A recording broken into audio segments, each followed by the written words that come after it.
Hello students, today we are going to discuss part 2 of chapter components of food.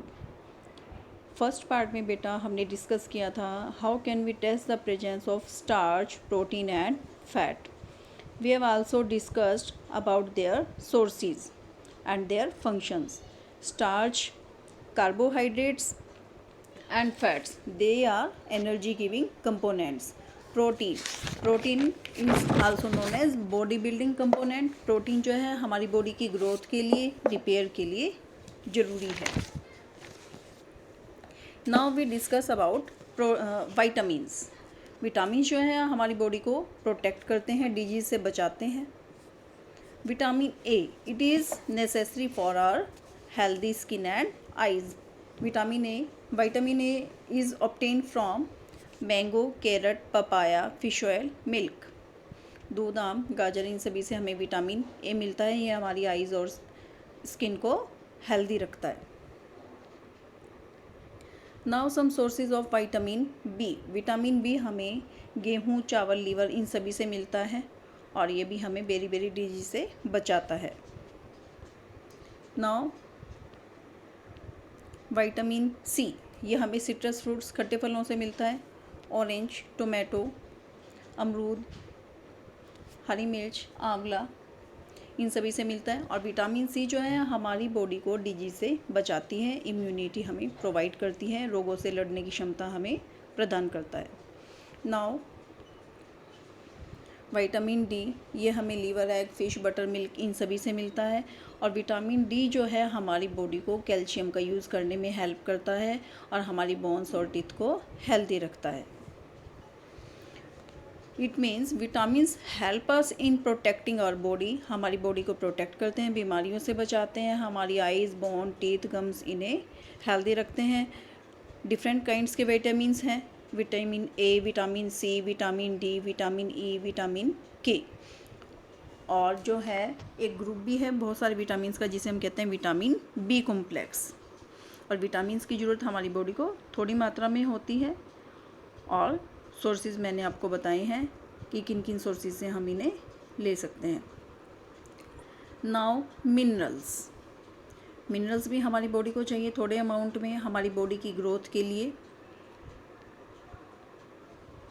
अब देखिए vitamin D, हमारी body जो है vitamin D केवल धूप में ही बना सकती है. इसलिए आपने सर्दी में देखा होगा कि सभी लोग धूप में बैठते भी हैं. और वैसे भी कहा जाता है कि थोड़ी देर हमें धूप में काम ज़रूर करना चाहिए.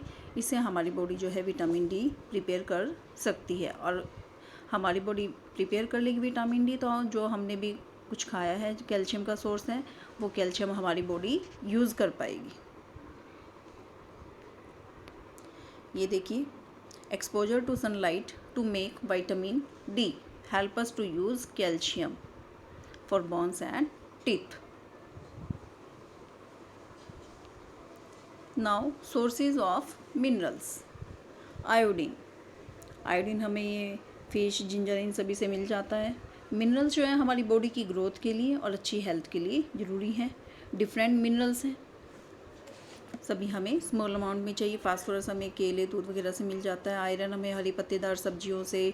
कैल्शियम हमें दूध, अंडे, इन सभी से मिल जाता है. ऐसा भी हो सकता है कि कोई भी गिवन मटेरियल है उसमें एक से ज़्यादा न्यूट्रिएंट्स प्रेजेंट हो. जैसे मिल्क देखिए, कैल्शियम का सोर्स भी है, फास्फोरस का सोर्स भी है. और यहाँ हमने पीछे भी देखा था विटामिन डी का भी सोर्स है और विटामिन ए का भी सोर्स है. तो कोई भी एक जो कंपोनेंट, कोई भी न्यूट्रिएंट है, किसी गिवन फूड आइटम में एक से ज़्यादा न्यूट्रिएंट्स हो सकते हैं. अब है डाइटरी फाइबर्स एंड और रफेज. डाइटरी फाइबर्स जो है हमारी बॉडी को क्या करते हैं बेटा, रफेज भी हम इन्हें कह सकते हैं, कॉन्स्टिपेशन से बचाते हैं. और जो हमारी बॉडी से वेस्ट रिमूवल है, फीसिस है, उसमें भी हेल्प करते हैं. तो हमें जो है अपने खाने में जो वोल ग्रेन, साबुत अनाज हैं, सैलड है, सब्जियां हैं, ताज़े फल हैं, वो हमें ऐड करने चाहिए. रफेज कोई न्यूट्रिएंट नहीं देते लेकिन हमारी बॉडी को कॉन्स्टिपेशन से बचाते हैं. They help in removal of waste. They help our body to get rid of undigested food. अब इसी तरीके से जो पानी है, पानी भी हमारी बॉडी के लिए बहुत ज़रूरी है। पानी हमारी बॉडी में न्यूट्रिएंट्स जो हमें खाने से मिले उन्हें एब्जॉर्ब करता है और हमारी बॉडी से वेस्ट को रिमूवल में हेल्प करता है in the form of urine and sweat, पसीने के रूप में, और वॉशरूम भी जो है उसके रूप में शरीर से टॉक्सिक केमिकल्स जो हार्मफुल वेस्ट हैं उनको बाहर निकालता है। और पानी हमें कहाँ से मिलता है? जो पानी हम पीते हैं उससे भी, और जो हमारी फल सब्जियों में है वो भी। सब्जी बनाते हुए मम्मा उसमें पानी डाल रही हैं, तभी पानी जो है हमारी बॉडी में जा रहा है, और जो फल हैं उनमें भी पानी है।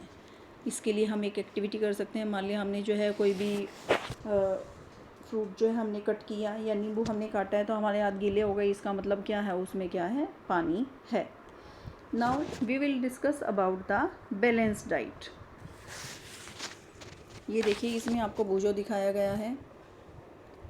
बूजो क्या कर रहा है? कह रहा है कि भी जो फ़ैट है वो बहुत अच्छा है, सबसे अच्छा है खाने के लिए भी। कचौड़ी, समोसे, पूड़ीज़, मलाई, रबड़ी, पेड़ा, ये सब अच्छे हैं।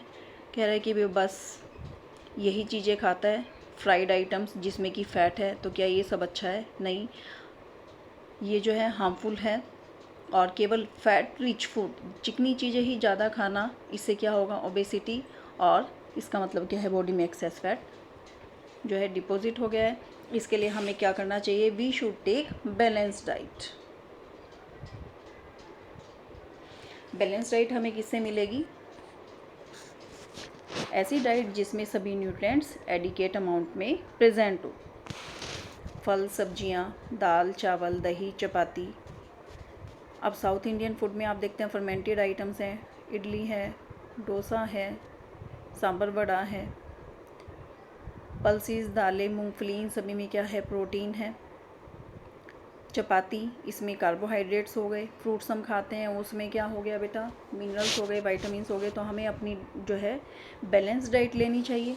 अब क्या आप आम को धोकर छिलका उतार कर उसे फिर से धोते हैं छिलने के बाद? नहीं। अगर हम बार बार कटिंग करने के बाद उनकी वॉशिंग करते हैं तो उससे बहुत सारे न्यूट्रिएंट्स जो हैं वो पानी में ही चले जाते हैं, विटामिन्स का लॉस हो जाता है। कई फल सब्जियों की जो स्किन है, छिलका है, उसमें विटामिन्स, मिनरल्स होते हैं। दाल चावल अगर हम बहुत एक्सेस उन्हें बार बार धोते हैं तो कुछ विटामिन्स और मिनरल्स जो हैं वो भी रिमूव हो जाते हैं। कुकिंग, खाने को हम पकाकर खाते हैं, हमारे खाने का स्वाद बढ़ता है, हमें इजीली डाइजेस्ट होता है, लेकिन कुकिंग से कई बार कुछ न्यूट्रिएंट्स का लॉस हो जाता है। अब फल हम कच्चे ही खाते हैं, कई फल हम छिलके के साथ भी खाते हैं ताकि न्यूट्रिएंट्स का लॉस ना हो। अब विटामिन सी जो है पानी में इजीली डिजोल्व हो जाता है, और अगर हम गर्म करते हैं तब भी ये डिस्ट्रॉय हो जाता है। तो इसलिए कहते हैं कि हमें जो है कच्चे फल और कुछ सब्जियां अपनी डाइट में शामिल करनी चाहिए जिन्हें हम कच्चा खा सकें विदाउट कुकिंग। बूजों के बारे में हमने डिस्कस कर लिया कि हमें जो है केवल फैट रिच डाइट नहीं लेनी है, we should eat balance diet to keep us healthy. अब ये देखिए, डेफिशिएंसी डिजीज़। अगर हमारी बॉडी में एक या ज़्यादा न्यूट्रिएंट्स की डेफिशिएंसी हो जाएगी, कमी हो जाएगी लंबे समय तक, तो उससे बीमारियां हो जाएंगी। उन बीमारियों को, उन डिजीज़ को हम कहते हैं डेफिशिएंसी डिजीज़ और डेफिशिएंसी डिसऑर्डर। अगर लंबे समय तक, मान लिया 1-2 दिन आपने कहीं फंक्शन में गए, आप हेल्दी डाइट नहीं ले पाए, कोई बात नहीं, लेकिन अगर हम लंबे समय तक इसी तरह की न्यूट्रिएंट डेफिशिएंट डाइट लेते हैं, देन डेफिशिएंसी डिजीज़ में अकर। और अगर कार्बोहाइड्रेट और प्रोटीन इनकी बहुत डेफिशिएंसी रहती है तो ग्रोथ जो है वो रुक सकती है, पर्सन बहुत ही पतला और कमज़ोर हो जाएगा, चलने फिरने में भी उसे परेशानी रहेगी। विटामिन्स और मिनरल्स की डेफिशिएंसी से कुछ डिसऑर्डर्स और डिजीज़ हो सकते हैं जो हम इस टेबल में डिस्कस करेंगे। और इन सभी डिजीज़ को हम कैसे क्योर कर सकते हैं, कैसे ठीक कर सकते हैं? By taking a balance diet. अब देखिए, टेबल को हम डिस्कस करते हैं। विटामिन ए,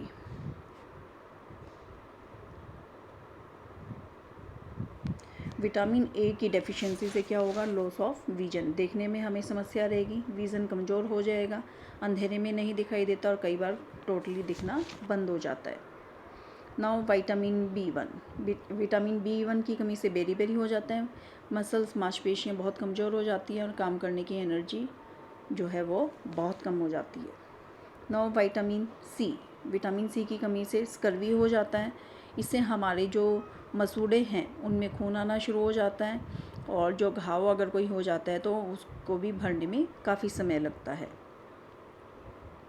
नाउ विटामिन डी की कमी से रिकेट्स हो जाता है, और रिकेट्स में हमारी हड्डियाँ जो हैं बहुत कोमल हो जाएंगी, सॉफ्ट हो जाएंगी और मुड़ जाती हैं। Now we have discussed about the deficiency disease of vitamin A, B1, C and D. Now we will discuss about some minerals. Calcium की डेफिशिएंसी, कैल्शियम की कमी से बोन एंड टूथ डिके, हड्डियाँ और दांत इनमें ही कह लो क्षय होना शुरू हो जाता है, टूट फूट शुरू हो जाती है, हड्डियाँ कमज़ोर हो जाएंगी, दांत गिरने लगेंगे, टूट जाएंगे, कैविटी वगैरह कुछ भी समझ सकते हैं।